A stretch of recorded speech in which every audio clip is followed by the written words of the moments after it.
If you guys are new to starting an Etsy business or have been doing it for a while, either way, you are probably wondering, what is that special sauce for creating a winning Etsy listing? And by winning, I mean one that will make sales, right? That's why we do this. We want to make some sales.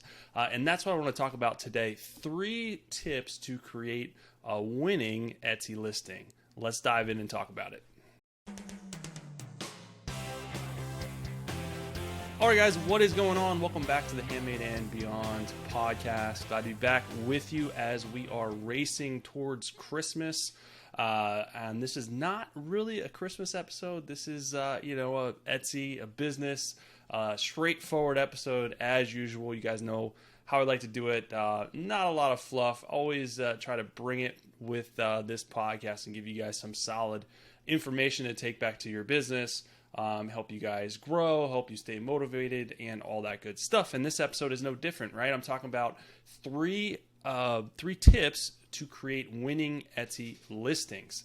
And this is something that I really want to preface by saying that the majority of your Etsy listings, especially at the beginning of your journey, will be duds. They will not do well. They will not sell, probably. And that is really the mindset, the mindset that you have to go into it with. And I'm not saying that to discourage you, because you have to learn to ride the bike. You have to take the training wheels off. And the only way to do that is to do bad listings first. So you got to put in the reps so you can get stronger, get better at putting up listings that will be successful. In this episode, and these tips will help you get better at creating winning listings and create a framework to help you guys create winning listings as well.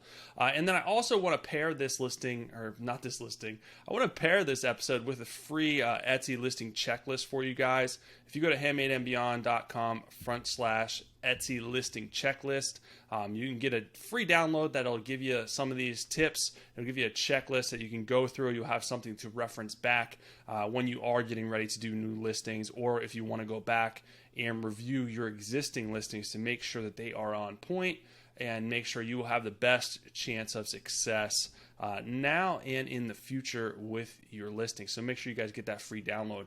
But let's dive into the 3 tips that I have for you guys today.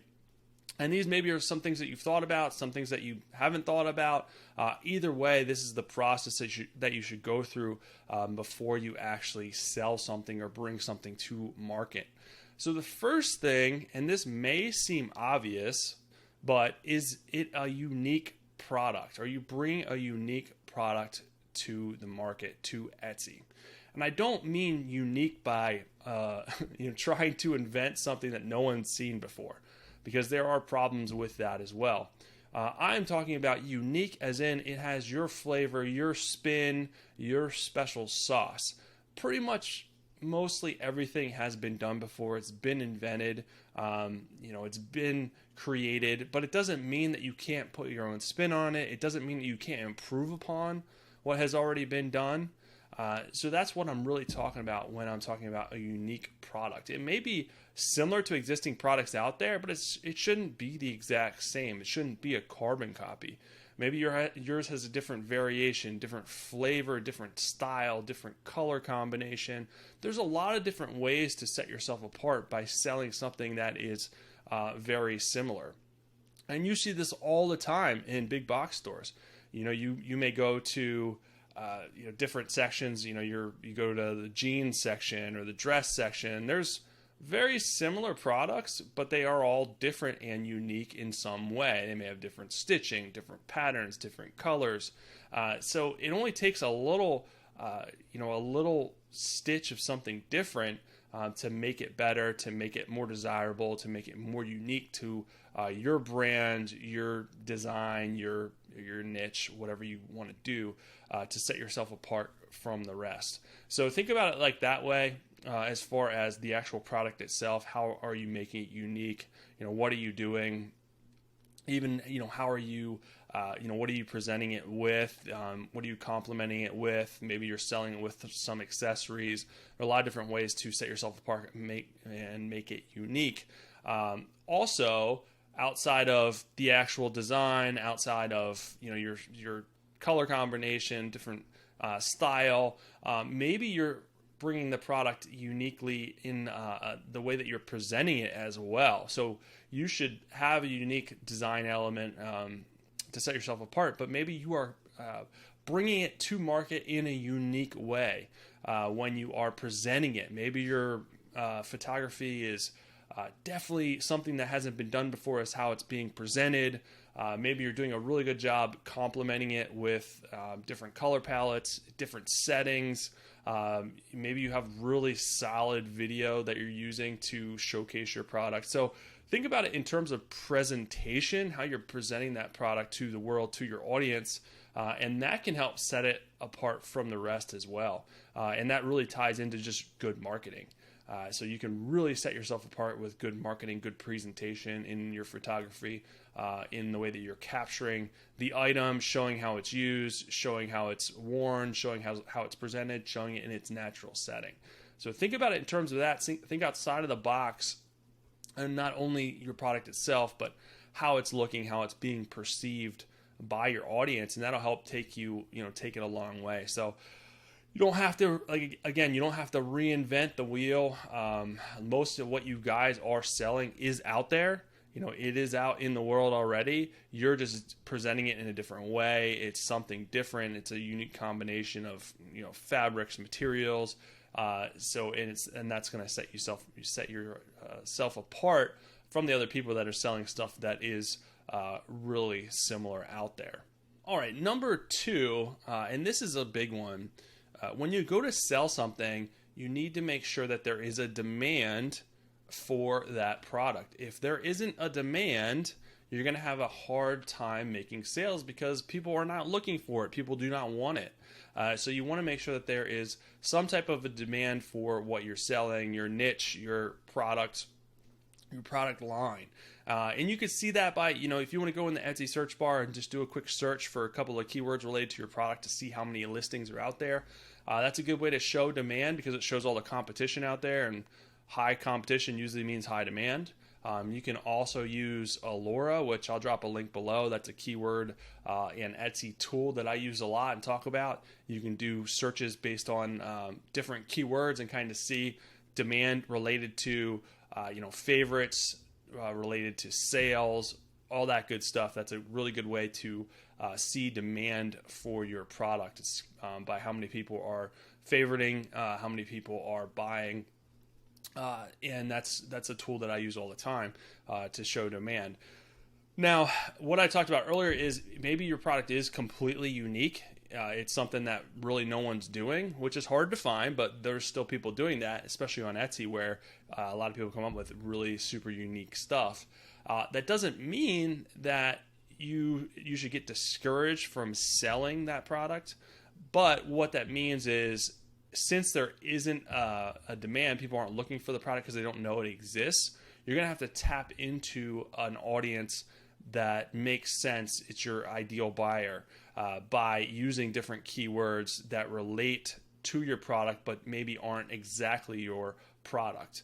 So think about it in terms of that, because if you're doing keywords that are specific to what you're selling and people aren't searching for those keywords because they don't know it exists, you may have to broaden out to target your ideal audience, but the audience that may be a best fit for your product, may be looking for your product. Maybe you invented a different kind of bracelet that fits on your forearm instead of your wrist or something like that. I don't know. It's probably a stupid example because I'm not an inventor, but people aren't going to be searching for forearm bracelet because it doesn't exist. So you're going to have to target people that are searching for bracelets, or target people that are searching for jewelry, accessories, clothing accessories, and then hopefully those people will see what you have to offer and then want to buy what you have to offer. So it's a little bit kind of, you have to tweak your way of thinking on it depending on your audience size and your demand. Now, if you are selling something that already has pretty large demand, pretty good audience size, and it just will make things a little bit easier for you, but it doesn't mean that it can't be done if you are selling something that is completely unique. All right, and that brings us to the third, last but not least, tip for creating winning Etsy listings. And this is kind of a combination of a lot of things. Each of these things could probably be a podcast episode in itself, but I'm going to cover it from a general perspective. This is actually, number 3 is actually your listing setup as a whole.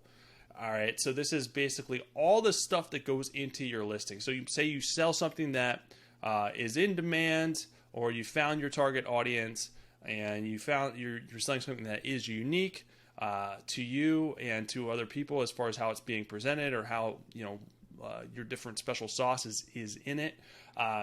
Then the next step is your actual listing itself. How you're setting up that listing really goes a long way to getting eyeballs on your product to hopefully then get buyers. If your listing is not set up properly, then people aren't even going to find your listing, no matter if it is the world's greatest product. People aren't finding it, they're never going to buy it. So by listing setup, what I mean really is using all of the resources in your listing to your advantage. Using everything in there to make sure you're showcasing your product in the best way possible. Think about it like this. A lot of people make this mistake where they don't fill out a lot of stuff in their listing, or they just they do it half-heartedly. Say you're doing an online dating profile and you're looking to find the love of your life, but you don't have a listing profile picture. You're not telling them anything about yourself, your hobbies, your interests. Maybe you just put in the description that you're looking for someone to marry, or you're looking for a life partner, or so to speak. And that's it. That's all. You're not using any of the resources in there to your advantage to describe yourself, to help your person of interest get to know you better. The same thing applies when you're selling something online. Yeah, you're not selling yourself, but you're selling your product. And if your buyer doesn't understand what you're selling, or doesn't have all the information, they're never going to buy. So take the time to make sure you're filling out all of the listing information. You have good photos. You're doing a video, because you can do that now, and that is a valuable resource. Use that to your advantage. Make sure you're filling out the right categories, all the listing details, which a lot of people leave out. If you miss listing details, you can get filtered out of search. So make sure you're doing all the listing details. Make sure you're using all keywords and the appropriate keywords that make sense for your listing. That's another big one. Make sure you have a solid description, that you're giving people all the information about your item, all the specs, who the product is good for, answering any question in your description that someone may have. So everything that is possible, all the information that is possible to fit in your listing, your listing description everywhere in your listing. You want to make sure to jam it as full as possible so you're not missing anything. A lot of people take a lot of time to create amazing products, maybe even take a lot of time to do the photography, but then they don't do the listing. They don't take a lot of time to do the listing. They do the listing half-heartedly, and it doesn't help them. That really will set you back, and it'll set you back in search. It'll set you back with how you're being perceived, how your products are being perceived, and it'll just end up hurting you in the long run, especially early on. If your listing is not set up appropriately, and Etsy, the algorithm sees that people aren't interacting, they're not clicking on the listing, they're not favoriting, and they certainly aren't buying it, every day that passes, that stuff will hurt you as far as search goes. You're going to keep getting pushed further and further and back in search, and your listing is going to perform worse and worse and worse. And then at some point, it's just going to be off in no man's land, and you're never, ever going to get any sales on that listing. So you got to make sure you try to do it right at first, or at least you're doing listings and you're learning and then going back and correcting your mistakes, which really is the case for most of us. Most of our listings are pretty garbage at the beginning. You learn what you did wrong, go back and correct, or go back and test different things, different keywords. You come back to the drawing board, do it again, and then you find out what works. So a lot of times people think that maybe their products are bad. People don't want their products, but it could, I would say, just as much as that, it's probably your listing set up wrong. Your pictures aren't as good as they could be. So it may not be your product. It may be how your listing is set up, and probably about half the time I would say that is actually the case. So just think of it that way. Those are three of, I think, the most important things with creating winning listings on Etsy, and three things that you should think about and do, especially when you're going to bring a product to the market. I would say your first two are, you really need to think about when you are thinking about what you're going to sell, thinking about creating something.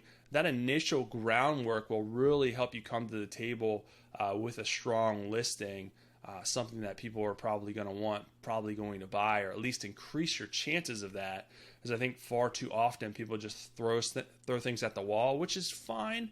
But if you use the resources available to you, you don't have to shoot in the dark as much. You can make more of an educated guess based on statistics, based on data that's out there, that will help you have a better chance of success when you do start selling products, or you do actually put out listings. And that's really what you need, and probably want, is just more of a better or a better chance of getting sales, with your listings, than really not knowing. And even then, like I said, some of your listings just won't sell. It sometimes takes you a while to find winners. And a lot of times with Etsy, about 20% of your listings will be the majority of your sales, but you have to put in the work, put in the time to actually find that 20%. It's the 80-20 rule. It is real. It's alive. So you got to make sure you're putting up listings, doing your due diligence, making sure you're following these guidelines, so you have the best chance of success, and you can find those really winning 20% of your listings to really start increasing your revenue and growing your business for the future. So that's it, guys. Hopefully that helps. Make sure you guys get the Etsy listing success checklist. You guys can get that, like I said, at handmadeandbeyond.com/Etsy listing checklist. Outside of that, I'll be back with another awesome episode for you guys soon. Happy holidays. Have an amazing rest of your night.